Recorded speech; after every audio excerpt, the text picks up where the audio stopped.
حضرت جابر رضی اللہ عنہ سے روایت ہے، انہوں نے کہا رسول اللہ صلی اللہ علیہ وآلہ وسلم نے سود کھانے والے، کھلانے والے،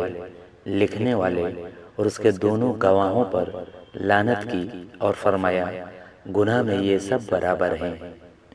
حضرت عبداللہ بن عمر رضی اللہ عنہما بیان کرتے ہیں کہ رسول اللہ صلی اللہ علیہ وآلہ وسلم نے رشوت دینے والے اور لینے والے کو لعنت فرمائی ہے۔ حضرت ابو ہریرہ رضی اللہ عنہ نے بیان کیا کہ رسول اللہ صلی اللہ علیہ وآلہ وسلم نے لعنت فرمائی ہے ایسے مرد پر جو عورت جیسا لباس پہنے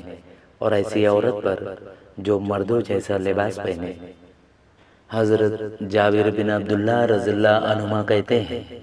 نبی صلی اللہ علیہ وآلہ وسلم نے میثاق مدینہ میں دیتوں یعنی عقول کی ادائیگی قبیلے کی ہر شاخ پر لازم ٹھہرائی۔ پھر آپ نے لکھا کسی مسلمان کے لیے جائز نہیں کہ کسی اور مسلمان کی اجازت کے بغیر اس کے مولا یعنی غلام کو اپنا مولا حق ولا رکھنے والا بنا لے۔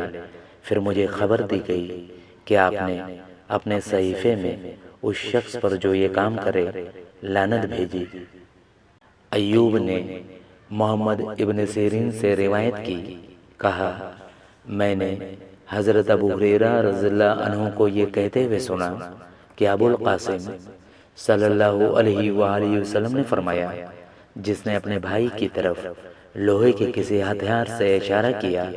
تو اس پر فرشتے لعنت کرتے رہتے ہیں یہاں تک کہ وہ اس کام کو ترک کر دے، چاہے وہ اس کا ماں، باپ، جایا بھائی ہی کیوں نہ ہو۔ حضرت ابو ہریرہ رضی اللہ عنہ سے روایت ہے کہ رسول اللہ صلی اللہ علیہ وآلہ وسلم نے فرمایا تم دو سخت لعنت والے کاموں سے بچو۔ صحابہ کرام نے عرض کی اے اللہ کے رسول، سخت لعنت والے دو کام وہ کون سے ہیں؟ آپ صلی اللہ علیہ وآلہ وسلم نے فرمایا جو انسان لوگوں کی گزرگاہ میں یا ان کی سایہ دار جگہ میں یعنی جہاں وہ آرام کرتے ہیں قضائے حاجت کرتا ہے، یعنی لوگ ان دونوں کاموں پر اس کو سخت برا بھلا کہتے ہیں۔